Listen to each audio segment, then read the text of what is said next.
ಆಯದೊಳು ಗುರುಲಿಂಗ ಜಂಗಮದಾಯಿತವನ್ನು ನೀರಿಟ್ಟು ಸುಲಭೋಪಾಯದಿಂದಿಟ್ಟು ಬಾಹ್ಯಸ್ಥಳಕ್ಕೆ ಗುರುವಾಗಿ ದಾಯದೋರಿ ಸಮಸ್ತ ಭಕ್ತನಿ ಕಾಯವನ್ನು ಪಾವನವು ಮಾಡಿದ ರಾಯ ಪೂರ್ವಾಚಾರ್ಯ ಬಸವಶರಣ. ಹಲವು ಮಾತೇನು ನೀನುಳಿದು ಪಾದವು ನಿತ್ತ ನೆಲವೇ ಸುಕ್ಷೇತ್ರ ಜಲವೇ ಪಾವನ ತೀರ್ಥ ಸುಲಭ ಶ್ರೀ ನಿರ್ವೇಕ್ಷತೆಯಾಗ ಪ್ರಾತಸ್ಮರಣೀಯ ಬಸವಾದೇಶ್ವರ ಶರಣರನ್ನು ನಾಡಿನ ಸಂತ ಮಹಾಂತರನ್ನು ಹೃದಯ ಮಂದಿರದಲ್ಲಿ ಸ್ಮರಿಸಿಕೊಂಡು ಆರಾಧ್ಯ ಗುರುದೇವನಾಗಿರುವಂತಹ ಸಿದ್ಧಲಿಂಗೇಶ್ವರರನ್ನು, ಕಾರಣಿಕ ಪುರುಷ ಹಾನಗಲೂರು ಕುಮಾರ ಶಿವಯೋಗಿಯನ್ನು, ಲಿಂಗೈಕ್ಯ ಚನ್ನಬಸವ ಪಟ್ಟು ದೇವರನ್ನು ಹೃದಯ ಮಂದಿರದಲ್ಲಿ ಸ್ಮರಿಸಿಕೊಂಡು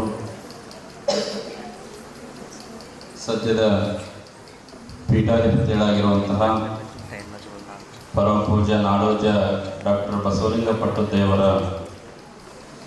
75ನೇ ವರ್ಷದ ಅಮೃತ ಮಹೋತ್ಸವದ ಪೂಜ್ಯ ಗುರುಗಳು ನಡೆದು ಬಂದಿರುವಂತಹ ದಾರಿಯ ರಾಷ್ಟ್ರೀಯ ವಿಚಾರ ಸಂಕಿರಣದ 4ನೇ ಗೋಷ್ಠಿಯ ಕಾರ್ಯಕ್ರಮದಲ್ಲಿ ಪಾಲ್ಗೊಂಡು ನಮ್ಮೆಲ್ಲರನ್ನು ಆಶೀರ್ವಾದಿಸಿರುವಂತಹ ಪರಮ ಪೂಜ್ಯ ನಾಡೋಜ ಡಾಕ್ಟರ್ ಬಸವಲಿಂಗ ಪಟ್ಟು ದೇವರ ಶ್ರೀಚರಣಗಳಿಗೆ ಅನಂತ ಭಕ್ತಿಯ ಶರಣಾರ್ಥಿಗಳನ್ನು ಸಲ್ಲಿಸಿ, ಪೂಜ್ಯ ಗುರುಗಳ ಮಾರ್ಗದರ್ಶನದಲ್ಲಿ ಈ ಕಾರ್ಯಕ್ರಮವನ್ನು ಮುನ್ನಡೆಸುತ್ತಿರುವಂತಹ ಆತ್ಮೀಯ ಪೂಜ್ಯರಾಗಿರುವಂತಹ ಪೂಜ್ಯ ಶ್ರೀ ಗುರುಬಸವ ಪಟ್ಟು ದೇವರಲ್ಲಿ ಅನಂತ ಶರಣಾರ್ಥಿಗಳನ್ನು ತಿಳಿಸಿ, ಕಾರ್ಯಕ್ರಮದ ಅಧ್ಯಕ್ಷನ ವಹಿಸಿಕೊಂಡಿರುವಂತಹ ಡಾಕ್ಟರ್ ವಿಕ್ರಮ್ ವಿಸಾಜೆ ಸರ್ ಅವರೇ, ಉತ್ತಮವಾಗಿ ಉಪನ್ಯಾಸಕರಾಗಿ ಆಗಮಿಸಿರುವಂತಹ ಬಹಳಷ್ಟು ವಿಚಾರಗಳನ್ನು ತಿಳಿಸಿರುವಂತಹ ಡಾಕ್ಟರ್ ಕಿರಣ್ ಸರ್ ಅವರೇ, ಶಶಿಧರ್ ಸರ್ ಅವರೇ, ಕಾರ್ಯಕ್ರಮದಲ್ಲಿ ಯಾವತ್ತೂ ಪಾಲ್ಗೊಂಡಿರುವಂತಹ ಮುಖ್ಯ ಅತಿಥಿಗಳೇ, ನಿರೂಪಕರೇ, ಕಾರ್ಯಕ್ರಮದಲ್ಲಿ ಪಾಲ್ಗೊಂಡಿರುವಂತಹ ಎಲ್ಲ ಸಮಸ್ತ ಸದ್ಭಕ್ತರೇ, ತಾಯಂದಿರೇ, ಹಿರಿಯರೇ, ತಮ್ಮೆಲ್ಲರಿಗೂ ಶರಣಾರ್ಥಿಗಳು. ನಾವೆಲ್ಲರೂ ಸಹಿತ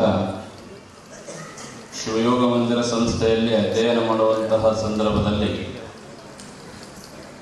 ಗಡಿಭಾಗದಲ್ಲಿ ಶಿಕ್ಷಣ ಕ್ರಾಂತಿಯನ್ನು ಮಾಡಿರುವಂತಹ ಹಲವಾರು ವಿಚಾರದೊಳಗೆ ಚನ್ನಬಸವ ಪಟ್ಟು ದೇವರ ಬಗ್ಗೆನೇ ನಮಗೆ ಹಲವಾರು ದಿನಗಳ ಬಗ್ಗೆ ಹೇಳ್ತಿದ್ರಲ್ಲ, ಹಿರಿಯ ಸ್ವಾಮಿಗಳಾಗಿರ್ಬೋದು, ಹಿರಿಯ ಸಾಧಕರು. ಆ ಭಾಗದೊಳಗೆ ಬೀದರ್ ಭಾಗದೊಳಗೆ ಮಹಾರಾಷ್ಟ್ರ ಒಂದು ಕಡೆ ಗಡಿಭಾಗ, ಮತ್ತೊಂದು ಕಡೆ ಆಂಧ್ರ ಪ್ರದೇಶ ಗಡಿಭಾಗದೊಳಗೆ ಕನ್ನಡವನ್ನು ಉಳಿಸಿ ಬೆಳೆಸುವಂತಹ ಕಾರ್ಯವನ್ನು ಬಾಲ್ಕಿಯ ಚನ್ನಬಸವ ಪಟ್ಟು ದೇವರು ಮಾಡ್ತಿರುವಂತಕ್ಕಂತಹ ವಿಚಾರವನ್ನು ನಾವೆಲ್ಲ ಗುರುಕುಲದಿಂದಾಗೆಲ್ಲ ಕೇಳ್ತಾ ಇದ್ವಿ. ಯಾಕಂದ್ರೆ ಬಹಳಷ್ಟು ಸಾಧನೆಯನ್ನು ಚನ್ನಬಸವ ಪಟ್ಟು ದೇವರು ಮಾಡಿರ್ತಕ್ಕಂತಹ ವಿಚಾರ ನಾವೆಲ್ಲ ಸಣ್ಣವರು ಅವಾಗನೇ ಚನ್ನಬಸವ ಪಟ್ಟು ದೇವರು ಮಾಡಿರುವಂತಹ ವಿಚಾರಗಳನ್ನೆಲ್ಲ ಕೇಳ್ತಿದ್ವಿ. ಆದರೆ ನಮ್ಮಲ್ಲಿ ಒಂದು ಉತ್ಸಾಹ ಏನೂ ಇಲ್ಲದ ಕಾಲದೊಳಗೆ ಈಗೆಲ್ಲ ಎಲ್ಲ ಸೌಕರ್ಯಗಳು ಸಹಿತ ನಮಗಿದಾವೆ. ಇವತ್ತಿನ ಶಿಕ್ಷಣ ಬೇರೆ, ಆದರೆ ಅವತ್ತಿನ ಶಿಕ್ಷಣ ಸ್ವತಂತ್ರ ಸಿಗೋದಕ್ಕಿಂತ ಪೂರ್ವದಲ್ಲಿ ನಾನಾ ರಾಜರುಗಳ ಒಂದು ಕಾಲದೊಳಗೆ ನಮ್ಮ ಕನ್ನಡ ಉಳಿಬೇಕು, ಬೆಳಿಬೇಕು, ನಮ್ಮ ಸಂಸ್ಕೃತಿ ಉಳಿಬೇಕು, ಬಸವ ತತ್ವ ಬಸವಣ್ಣನವರ ಒಂದು ವಿಚಾರಧಾರೆಗಳು ಉಳಿಬೇಕು ಅಂತೇಳಿ ಹಗಲೇಳು ಶ್ರಮಿಸಿರ್ತಕ್ಕಂತಹ ಮಠ ಈ ಭಾಗದೊಳಗದ ಯಾವುದಾದ್ರೂ ಅದು ಬಾಲ್ಕಿಯ ಹಿರೇಮಠ ಅಂತಕ್ಕಂಥದ್ದು ನಾವು ಬಹಳಷ್ಟು ಅಭಿಮಾನದಿಂದ ಒಪ್ಕೋಬೇಕಾಗ್ತದೆ. ಚನ್ನಬಸವ ಪಟ್ಟು ದೇವರು ಮಾಡಿರ್ತಕ್ಕಂತಹ ವಿಚಾರಗಳು ಒಂದಲ್ಲ ಎರಡಲ್ಲ ಬಹಳಷ್ಟು ವಿಚಾರಗಳನ್ನು ಈ ಭಾಗದೊಳಗೆ ಮಾಡಿ ಆ ಗುರುಗಳ ಆದಿಯಲ್ಲೇ ಬಂದಿರತಕ್ಕಂತಹ ಸದ್ಯದ ಪೀಠಾಧಿಪತಿಗಳಾಗಿರ್ತಕ್ಕಂತಹ ಬಸವಲಿಂಗ ಪಟ್ಟು ದೇವರು ಅವರ ಬಗ್ಗೆ ಇಲ್ಲಿಯ ಉಪನ್ಯಾಸಕರು ಬಹಳಷ್ಟು ವಿಚಾರಗಳನ್ನು ತಿಳಿಸಿದರು. ಅವೆಲ್ಲ ವಿಚಾರಗಳನ್ನು ತಿಳಿಸಿದರೆ ನಾವೆಲ್ಲ ಯುವ ಸ್ವಾಮಿಗಳಿಗೆ ಅವರೆಲ್ಲ ಒಂದು ಜೀವನ ನಮಗೆಲ್ಲ ಆದರ್ಶ. ಯಾಕೊಬ್ಬ ಸ್ವಾಮಿಗಳು ಏನೆಲ್ಲ ಕೆಲಸವನ್ನು ಮಾಡಬಹುದು ಅಂತಕ್ಕಂತಹ ನಿದರ್ಶನಕ್ಕೆ ನಮ್ಮ ಬಸವಲಿಂಗ ಪಟ್ಟು ದೇವರು ಉದಾಹರಣೆ ಅಂತಕ್ಕಂತಹ ಮಾತನ್ನು ಬಹಳಷ್ಟು ಅಭಿಮಾನದಿಂದ ಹೇಳ್ಬೇಕಾಗ್ತದೆ. ಒಂದಲ್ಲ ಎರಡಲ್ಲ, ಬರೀ ಕರ್ನಾಟಕದೊಳಗೆ ಬೀದರು ಬಾಲ್ಕಿ ಎಲ್ಲ ನಮ್ಮ ಕಡೆ ನಾವೆಲ್ಲ ತೆಲಂಗಾಣದೊಳಗಿರುವರು, ಹೈದರಾಬಾದ್ನೊಳಗೆ ಹಲವಾರು ಪಟ್ಟಣದೊಳಗೆ ಬಸವಲಿಂಗ ಪಟ್ಟು ದೇವರ ಹೆಸರು ಪ್ರತಿ ಮನೆಗೆ ಗೊತ್ತಿದೆ. ಯಾಕಂದ್ರೆ ಆ ಭಾಗಗಳು ಸಹಿತ ಬಸವ ತತ್ವವನ್ನು ಪ್ರಚಾರ ಮಾಡಬೇಕು, ಬಸವಣ್ಣವರ ವಚನಗಳನ್ನು ಉಳಿಸ್ಬೇಕಂತೇಳಿ ಮಹಾರಾಷ್ಟ್ರಕ್ಕೆ ಹೋಗ್ತಾರೆ, ಅಲ್ಲಿ ಹಳ್ಳಿಗೆ ಸಂಚಾರ ಮಾಡ್ತಾರೆ, ತೆಲಂಗಾಣಕ್ಕೆ ಬರ್ತಾರೆ, ಆಂಧ್ರಕ್ಕೆ ಬರ್ತಾರೆ. ಬಸವಣ್ಣನವರನ್ನ ಉಳಿಸ್ಬೇಕು, ಬೆಳೆಸ್ಬೇಕಂತೇಳಿ ಹಗಲಿರಳು ನಮ್ಮ ಪೂಜ್ಯ ಬಸವಲಿಂಗ ಪಟ್ಟು ದೇವರು ಅವರೆಲ್ಲ ತೆರಿಗೆಯನ್ನು ನೋಡಿದರೆ ನಾವೆಲ್ಲ ಯುವ ಸ್ವಾಮಿಗಳಿಗೆ ಅವರ ಸ್ಫೂರ್ತಿ ಅಂತಕ್ಕಂತಹ ಮಾತನ್ನು ಈ ಪ್ರಸಂಗಗಳಿಗೆ ಬಹಳಷ್ಟು ಹೆಮ್ಮೆಯಿಂದ ಹೇಳಬೇಕಾಗ್ತದೆ. ಇಲ್ಲಿ ಅನಾಥ ಮಕ್ಕಳಿಗೆ ನೀವೆಲ್ಲ ಇವತ್ತು ಶಿಕ್ಷಣದೊಳಗೆ ನಾವೆಲ್ಲ ಮುಂದೆ ಬಂದಿದ್ದೇವೆ. ಇವತ್ತಿನ ದಿನಮಾನಗಳಲ್ಲಿ ತಂತ್ರಜ್ಞಾನ ಯುಗದೊಳಗೆ ನಾವೆಲ್ಲ ಅದೇವಿ. ನೀವೆಲ್ಲ ಬೆಳಗ್ಗೆ ಹೇಳಿದ ತಕ್ಷಣ ವಾಟ್ಸಪ್ನಾಗ ಫೇಸ್ಬುಕ್ನಾಗ ಒಂದರ ಒಂದು ವಿಷಯ ನಮಗೆಲ್ಲ ತಿಳಿತದೆ. ಬಹಳಷ್ಟು ಜನ ಇವತ್ತಿನ ದಿನಮಾನಗಳಲ್ಲಿ ಸ್ವಾಮಿಗಳಾಗಿರ್ತಕ್ಕಂಥವ್ರು ಕೋರ್ಟ್ ಮೆಟ್ಲು ಹಾಕ್ತಾರೆ, ಕೇಸ್ಗಳು ಇರ್ತವೆ, ಕೋರ್ಟಿಗೆ ಹೋಗ್ತಾರೆ, ಎಲ್ಲ ಹೋಗ್ತಾರೆ. ಯಾವುದೋ ಒಂದು ಮಠದ ಜಮೀನಿಗೋಸ್ಕರ ಕೋರ್ಟಿಗೆ ಹೋಗ್ತಾರೆ. ಏನೋ ನಾನಾ ತರದ ವಿಚಾರಗಳಿಗೆ ಕೋರ್ಟಿಗೆ ಹೋಗುವಂತಹ ಸ್ವಾಮಿಗಳನ್ನು ನಾವು ಇವತ್ತಿನ ದಿನಮಾನಗಳಲ್ಲಿ ನಾವೆಲ್ಲ ನೋಡಿದ್ದೇವೆ, ನೀವು ಸಹಿತ ನೋಡಿದಿರಿ.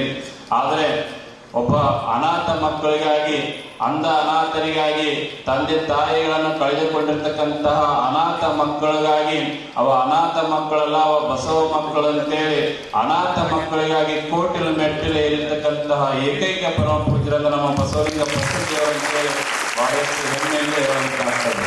ನಾವೆಲ್ಲ ನಾನಾ ತರದ ವಿಚಾರಗಳಿಗೆ ಕೋರ್ಟಿಗೆ ಹೋಗ್ತೀವಿ, ಆದ್ರೆ ಅನಾಥ ಮಕ್ಕಳಲ್ಲ, ಅವಕ್ಕೆ ಬಸವಣ್ಣ ತಂದೆ, ಬಸವಣ್ಣ ತಾಯಿ, ಅವು ಬಸವ ಮಕ್ಕಳು ಅಂತೇಳಿ ಇಲ್ಲಿ ಸಾವಿರಾರು ಮಕ್ಕಳಿಗೆ ದಾರಿ ದೀಪವಾಗಿರ್ತಕ್ಕಂತಹ ಬಸವಲಿಂಗ ಪಟ್ಟದೇವರು ಅವರು ಸಮಾಜಕ್ಕಾಗಿ ದುಡಿದಿದ್ದಾರೆ. ತಮಗಾಗಿ ಎಂದೂ ಸಹಿತ ಅವರು ದುಡಿಲಿಲ್ಲ. ನೀವೆಲ್ಲ ಓದ್ಬೇಕು, ಈ ಆಮಂತ್ರಣ ಪತ್ರಿಕೆ ಒಳಗಿದೆ. 1972 ಅವರು ಈ ಮಠದ ಅಧಿಕಾರವನ್ನು ವಹಿಸಿಕೊಂಡಾಗ ಈ ಮಠದ ಪರಿಸ್ಥಿತಿ ಯಾವ ತರನಾಗಿತ್ತು, ಇವತ್ತು ಆ ಮಠದ ಪರಿಸ್ಥಿತಿ ಯಾವ ತರನಾಗಿದೆ ಅಂತಕ್ಕಂಥದ್ದು ನಾವೆಲ್ಲ ವಿಚಾರ ಮಾಡಬೇಕಾಗ್ತದೆ. ಯಾಕಂದ್ರೆ ಸ್ವಾಮಿಗಳಿಗೆ ಇವತ್ತಿನ ದಿನಮಾನಗಳಲ್ಲಿ ನಾವೆಲ್ಲ ನೋಡಿದ್ದೇವೆ, ಯಾವುದೋ ರೀತಿಯೊಳಗ ಕಷ್ಟಗಳು ಬಹಳಷ್ಟು. ಒಬ್ಬ ಸಂಸಾರಿಗೆ ಅಷ್ಟು ಕಷ್ಟಗಳು ಇರ್ತವೆ ಇಲ್ಲ, ಆದ್ರೆ ಒಬ್ಬ ಸನ್ಯಾಸಿಗೆ ಹಲವಾರು ಹೆಜ್ಜೆಗಳು ಸಹಿತ ಕಷ್ಟಗಳಿರ್ತಾವೆ. ಒಬ್ಬ ಸನ್ಯಾಸಿಯ ಜೀವನ ಯಾವ ತರನಾಗಿರ್ತಪ್ಪ ಅಂದ್ರೆ, ಬಹಳಷ್ಟು ನಮ್ಮ ಸನ್ಯಾಸಿ ಜೀವನದೊಳಗ ನಮ್ಮ ಫಸ್ಟ್ ಅವಮಾನವನ್ನು ಮಾಡ್ತಾರೆ. ನೀವೆಲ್ಲ ವಿಚಾರ ತಗೋದು, ಯಾವುದೋ ಒಬ್ಬ ಮಠಾಧಿಪತಿ ಒಂದು ಮಠಕ್ಕೆ ಪೀಠಾಧಿಪತಿ ಆಗಿ ಹೋಗ್ಯಾನಂದ್ರ ಜಲ್ದಿ ಆ ಗ್ರಾಮದವರಾಗಲಿ, ಆ ಊರಿನವರಾಗಲಿ ಯಾರು ಸಹಿತ ಸ್ವಾಮಿಗಳನ್ನು ಒಪ್ಕೊಳ್ಳೋದಿಲ್ಲ. ಅವ್ರಿಗೆ ನೋಡೋಣ, ಪರೀಕ್ಷೆ ಮಾಡೋಣ ಅಂತೇಳಿ ಅವಮಾನ ಮಾಡ್ತಾರೆ. ಹೆಜ್ಜೆಗೆ ಏನೋ ನಾನಾ ರೀತಿಯಾಗಿ ಅವಮಾನ ಮಾಡ್ತಾರೆ. ಆ ಸ್ವಾಮಿ ಗಟ್ಟಿದ್ದು ಆ ಎಲ್ಲ ಅವಮಾನಗಳನ್ನು ಭರಿಸಿದ್ದಂದ್ರೆ ಅವನನ್ನ ಅನುಮಾನ ದೃಷ್ಟಿಯಿಂದ ನೋಡಕ್ ಪ್ರಾರಂಭ ಮಾಡ್ತದೆ ಸಮಾಜ. ಅವಮಾನವನ್ನು ನಾವು ಸಹಿಸಿಕೊಂಡು ಗಟ್ಟಿ ಆದೆವು ಅಂದ್ರೆ ಈ ಸಮಾಜ ಏನ್ ಮಾಡ್ತದೆ, ಅನುಮಾನ ದೃಷ್ಟಿಯಿಂದ ನಮ್ಮನ್ನು ನೋಡಲು ಪ್ರಾರಂಭ ಮಾಡ್ತದೆ. ನಾವೆಲ್ಲ ಅನುಮಾನಗಳನ್ನು ದಾಟಿಕೊಂಡು ಬಂದಾಗ ಈ ಸಮಾಜ ನಮ್ಗೆ ಏನ್ ಮಾಡ್ತದೆ ಅಂದ್ರೆ ಸನ್ಮಾನ ಮಾಡ್ತದೆ ಅಂತಕ್ಕಂತಹ ಮಾತನ್ನು ಈ ಪ್ರಸಂಗ ಹೇಳಬೇಕಾಗ್ತದೆ. ಹಾಗಾಗಿ ನಮ್ಮ ಬಸವಲಿಂಗ ಪಟ್ಟದೇವರು ನಾನಾ ರೀತಿಯಾಗಿರ್ತಕ್ಕಂತಹ ಕಷ್ಟಗಳನ್ನೆಲ್ಲ ದಾಟ್ಕೊಂಡು ಬಂದು ಈ ಭಾಗದೊಳಗ ಬೀದರ್, ಬಾಲ್ಕಿ, ಈ ಭಾಗದೊಳಗ ಕಲ್ಯಾಣ ಕರ್ನಾಟಕದೊಳಗ ಬರೇ ಶಿಕ್ಷಣ ಕ್ಷೇತ್ರದೊಳಗ ಅಷ್ಟೇ ಅಲ್ಲದೆ ಬಸವಾದಿ ಶಿವಶರಣರ ಜೀವನಗಳನ್ನು ನಾವು ಉಳಿಸ್ಬೇಕು. ಬಸವಾದಿ ಶರಣರ ತತ್ವ ವಿಚಾರಗಳು ಜಗತ್ತಿನಾದ್ಯಂತ ಪಸರಿಸಬೇಕಂತೇಳಿ ಬರೇ ಈ ಭಾಗದಲ್ಲಿ ಅಷ್ಟೇ ಅಲ್ಲ, ಇಡೀ ಕರ್ನಾಟಕದಲ್ಲಿ ಈ ನಾಳೆ 4ನೇ ತಾರೀಕಿಗೆ, ಸೆಪ್ಟೆಂಬರ್ 4ನೇ ತಾರೀಕಿಗೆ ನಿಮ್ಗೆ ಗೊತ್ತಿರ್ತದೆಲ್ಲ, ಬಸವ ಸಂಸ್ಕೃತಿಯ ಅಭಿಯಾನ ಅಂತಕ್ಕಂತಹ ಒಂದು ಕಾರ್ಯಕ್ರಮವನ್ನು ಪೂಜ್ಯ ಗುರುಗಳ ಅಧ್ಯಕ್ಷತೆಯೊಳಗ ನಮ್ಮ ಕರ್ನಾಟಕಾದ್ಯಂತ ಒಂದು ರಥವನ್ನು ಬಿಟ್ಟಿದ್ದಾರೆ. ಪ್ರತಿ ಜಿಲ್ಲೆಯೊಳಗೂ ಸಹಿತ ಬಸವ ಸಂಸ್ಕೃತಿ ಅಭಿಯಾನ ನಡಿಬೇಕು. ಬಸವ ಸಂಸ್ಕೃತಿ ಅಭಿಯಾನದಿಂದ ಅವರೊಂದು ಒಳ್ಳೆಯ ವಿಚಾರವನ್ನು ಇಟ್ಕೊಂಡಿದ್ದಾರೆ. ಇವಾಗಿನ ಈ ಕಾಲದೆಲ್ಲ ನಾವೆಲ್ಲ ಹಿರಿಯರೆಲ್ಲ ಬದುಕೊಂಡು ದಾಟಿದ್ದೇವೆ. ನಾಳೆ ನಮ್ಮ ಮಕ್ಕಳಿಗಾಗಿ ಶಿಕ್ಷಣದೊಳಗ, ಶಾಲಾ ಕಾಲೇಜೊಳಗಾಗಿ ಬಸವಣ್ಣನವರ ಕುರಿತು ಉಪನ್ಯಾಸವನ್ನು ಮಾಡಿಸ್ತಾ ಇದ್ದಾರೆ. ಯಾಕಂದ್ರೆ ನಮ್ಮ ಮಕ್ಕಳಲ್ಲಿ ಬಸವ ತತ್ವ ನೆಲೆಗೊಳ್ಳಬೇಕು. ಯಾಕಂದ್ರೆ ನಾಳೆ ನಮ್ಮ ನಾಡಿಗೆ ಅವರೇ ಪ್ರಜೆಗಳಾಗ್ತಾರೆ, ಅವರಲ್ಲಿ ಬಸವ ತತ್ವ ಅದು ಗಟ್ಟಿಗೊಳ್ಳಬೇಕು ಅಂತಕ್ಕಂಥ ವಿಚಾರವನ್ನು ಇಟ್ಕೊಂಡು ಉಪನ್ಯಾಸ ಕಾರ್ಯಕ್ರಮ, ಹಲವಾರು ಕಾರ್ಯಕ್ರಮ ಸೆಪ್ಟೆಂಬರ್ 4ರಿಂದ ಅಕ್ಟೋಬರ್ 4ರವರೆಗೆ ಪೂಜ್ಯರ ಅಧ್ಯಕ್ಷತೆಯೊಳಗದು ಬಸವ ಸಂಸ್ಕೃತಿ ಅಭಿಯಾನ ನಡೀತಾ ಇದೆ ಅಂತಕ್ಕಂತಹ ಮಾತನ್ನು ಈ ಪ್ರಸಂಗದೊಳಗೆ ಹೇಳ್ತಾರೆ. ಪೂಜ್ಯರ ಬಗ್ಗೆ ಎಷ್ಟು ಹೇಳಿದ್ರು ಸಹಿತ ಕಡಿಮೆ, ಹಾಗಾಗಿ ಸಮಯ ಬಹಳಷ್ಟು ಆಗಿದೆ. ಇವತ್ತು ಅಕ್ಷರ ಸಂತ ಅಂತಕ್ಕಂತಹ ವಿಚಾರವನ್ನು ಇಟ್ಕೊಂಡಿದ್ದಾರೆ. ಬಹಳಷ್ಟು ಸತ್ಯವಾಗಿರ್ತಕ್ಕಂತಹ ಮಾತು. ಯಾಕಂದ್ರೆ ಅಕ್ಷರ ಸಂತನೇ ಅವರು, ನಿಜವಾಗಿರ್ತಕ್ಕಂತಹ ಅಕ್ಷರ ಸಂತ ಈ ಭಾಗದೊಳಗದ ಬಸವಲಿಂಗ ಪಟ್ಟದೇವರು. ಅಂತಹ ಅಕ್ಷರ ಸಂತ ಬಸವಲಿಂಗ ಪಟ್ಟದೇವರ 75ನೇ ವರ್ಷದ ಅದು ತುಂಬು ಜೀವನ ಈ ಸಮಾಜಕ್ಕಾಗಿ ಅವರು ಮುಡುಪಾಗಿಟ್ಟಿದ್ದಾರೆ. ಹಾಗಾಗಿ ಬಸವಾದಿ ಶಿವಶರಣರಲ್ಲಿ ನಾನು ಬೇಡಿಕೊಳ್ಳುವುದು, ಅಂತಹ ಪರಮ ಪೂಜ್ಯರು ಶತಾಯುಷಿಗಳಾಗಿ ನಮ್ಮಂತಹ ಯುವ ಸ್ವಾಮಿಗಳಿಗೆ ಮಾರ್ಗದರ್ಶಕರಾಗಲಿ ಅಂತಕ್ಕಂತಹ ಮಾತನ್ನು ಈ ಒಂದು ಸಂದರ್ಭದಲ್ಲಿ ತಿಳಿಸಿ, ಪೂಜ್ಯರಾಗಿರ್ತಕ್ಕಂತಹ ಗುರು ಬಸವ ಪಟ್ಟದೇವರು ಬಹಳ ಒಳ್ಳೆಯ ಮಾತೃ ಹೃದಯಿಗಳು. ನನಗಿಂತ ಕಿರಿಯರಿಲ್ಲ, ಶಿವಭಕ್ತರಿಗಿಂತ ಹಿರಿಯರಿಲ್ಲ ಅನ್ನುವಂತಹ ಬಸವಣ್ಣನ ವಾಕ್ಯದಂತೆ ಎಷ್ಟು ನಯವಿನಯ ಸಂಪನ್ನರಾಗಿ ಮೊನ್ನೆ ರಾಯಚೂರು ಯಾದಗಿರಿಗೆ ಬಂದಿದ್ರು. ಈ ಬಸವ ಸಂಸ್ಕೃತಿ ಅಧ್ಯಯನ ಕಾರ್ಯಕ್ರಮಕ್ಕಾಗಿ ಬಂದಾಗ ಬುದ್ಧಿ ನಮ್ಮ ಮಠಕ್ಕೆ ದಯಮಾಡಿಸಿ ತೆಲಂಗಾಣದೊಳಗಿದೆ ಅಂತ ಅಂದಾಗ ಪರಮ ಪೂಜೆಯಲ್ಲಿ ದಯಮಾಡಿಸಿ ಅಲ್ಲಿ ನಾವು ಸಣ್ಣ ಪುಟ್ಟ ಕಾರ್ಯಗಳನ್ನು ಮಾಡ್ತಾ ಇದ್ದೇವೆ. ಯಾಕಂದ್ರೆ ಹಿರಿಯ ಸ್ವಾಮೀಜಿಯವರ ಒಂದು ಮಾಡಿರ್ತಕ್ಕಂತಹ ಕಾರ್ಯಗಳನ್ನು ನೋಡಿ ನಾವು ಸಹಿತ ಮಾಡಬೇಕಂತೇಳಿ ಅಲ್ಲಿ ಶಾಲೆ ನಾವು ಸ್ಕೂಲ್ಗಳನ್ನು ಮಾಡಿದ್ದೇವೆ, ಅಲ್ಲಿ ಗೋಶಾಲೆಯನ್ನು ಮಾಡಿದ್ದೇವೆ, ವಿಭೂತಿ ಕೇಂದ್ರವನ್ನು ಮಾಡಿದ್ದೇವೆ. ಅವೆಲ್ಲವನ್ನು ಸಹಿತ ಗುರುಬಸವ ಪಟ್ಟು ದೇವರು ನೋಡಿ ಬಹಳಷ್ಟು ಆನಂದ ಪಟ್ಟು ತುಂಬುದರಿಂದ ನಮ್ಮನ್ನು ಹರಸಿದ್ದಾರೆ. ಆ ಕಾರಣಕ್ಕಾಗಿ ಪೂಜರಿಲ್ಲ ಅವತ್ತೇ ನಮಗೆ ಅರ್ಪಣೆ ಮಾಡಿದ್ರು 23-24ನೇ ತಾರೀಕಿಗೆ ಗುರುಗಳ ಒಂದು ಕಾರ್ಯಕ್ರಮದಲ್ಲಿ ನೀವು ಬರಬೇಕು ಅಂದಾಗ ಆಯ್ತು ಬುದ್ಧಿ ಬರ್ತೀನಿ ಅಂತಕ್ಕಂತಹ ಮಾತನ್ನು ಹೇಳಿದ್ವಿ.